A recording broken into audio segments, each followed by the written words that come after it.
पिछले भाग में आपने देखा, आदित्य एक साधारण लड़का जो गरीबी, असफलता और किस्मत को दोष देकर धीरे धीरे अंदर से टूट चुका था। लेकिन उसी अंधेरे में एक सवाल ने जन्म लिया था, अगर मैं ही अपनी जिंदगी की जिम्मेदारी ले लूं तो। और यहीं से असली खेल शुरू हुआ। अध्याय 11, जब जिंदगी ने सबसे बड़ा धोखा दिया। मेहनत जारी थी। आदित्य सुबह जल्दी उठता, सीखता, खुद को बेहतर बनाता, और फिर एक दिन उसे एक कंपनी से कॉल आया। उसका दिल जोर जोर से धड़कने लगा। Congratulations, you are selected. उस दिन घर में मिठाई बनती, माँ की आंखों में आंसू थे। पिताजी ने पहली बार गर्व से कंधे पर हाथ रखा। टक्कर अध्याय 12, सपने की पहली दरार। नई नौकरी, नई उम्मीदें, लेकिन हकीकत कुछ और ही थी।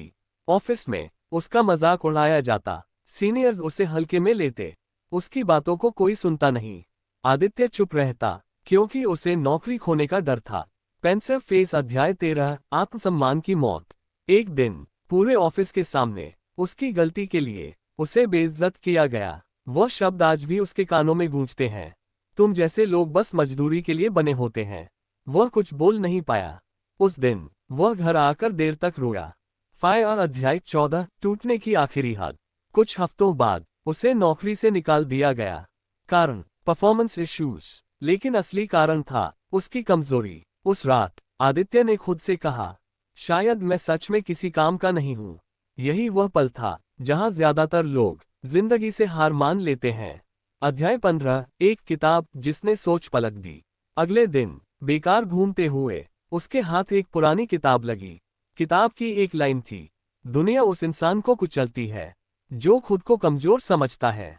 आदित्य चौंक गया। उसने पहली बार समझा, समस्या हालात नहीं, समस्या मेरी SELFIMAGE है। पौधा अध्याय 16, सेल्फ रिस्पेक्ट चैलेंज। आदित्य ने खुद से एक वादा किया, मैं अब अपनी इज्जत खुद करूंगा। मैं चुप नहीं रहूंगा, मैं सीखूंगा, चाहे समय लगे। उसने तय किया, पहले खुद को अंदर से मजबूत बनाना है। अलार्म क्लॉक अध्याय 17, 100 दिन की तपस्या। आदित्य ने 100 दिन का नियम बनाया।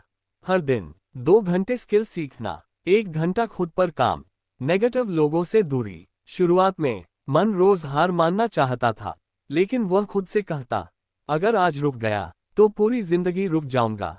नो एंट्री साइन अध्याय 18, लोग आपका मजाक जरूर उड़ाएंगे। रिश्तेदार कहने लगे, अब उम्र निकल रही है, इतना सोचकर कोई अमीर नहीं बनता। हमें तो पहले से पता था। ये वही आवाजें थीं जो 90% लोगों को रोक देती हैं। स्पीकर अध्याय 19, अंदर की आवाज vs बाहर की आवाज। आदित्य ने एक डायरी में लिखा, अगर मुझे हारना है तो अपनी सोच से हारूं, लोगों से नहीं। उस दिन उसने एक बड़ा फैसला लिया। रॉकेट अध्याय 20, जोखिम, रिस्क का पहला कदम। उसने एक छोटा सा काम शुरू किया। जोखिम था, डर था, पैसे कम थे, लेकिन एक बात थी, अब वह खुद को कमजोर नहीं मानता था। आवर-ग्लास अध्याय 21, नतीजे नहीं, भरोसा चाहिए। महीने बीत गए, पैसा नहीं आया, पर अंदर से आदित्य बदल चुका था। वह अब हार को सीख मानता था, ट्रेनिंग समझता था। अध्याय 22, आखिरी परीक्षा। एक दिन सब कुछ दांव पर लग गया। अगर यह काम नहीं चला तो घर चलाना मुश्किल हो जाता। उस रात आदित्य ने भगवान से कहा, मैं जीत मांगने नहीं आया, बस हिम्मत मत छीनना। सूर्यास्त अध्याय 23, पहली रोशनी। और फिर एक सुबह एक छोटा सा रिजल्ट आया। बहुत बड़ा नहीं, लेकिन असली बात यह थी, यह उसका खुद का रिजल्ट था। वह रो पड़ा। बुलेस आए अध्याय 24, सीख जो आपकी किस्मत बदल सकती है। आदित्य को समझ आ गया, किस्मत बदलने से पहले इंसान टूटता है। बेल भाग 2 का पावरफुल मैसेज वॉइस ओवर। जिस दिन आपने अपनी इज्जत खुद करना सीख ली, उसी दिन से आपकी किस्मत डरने लगती है।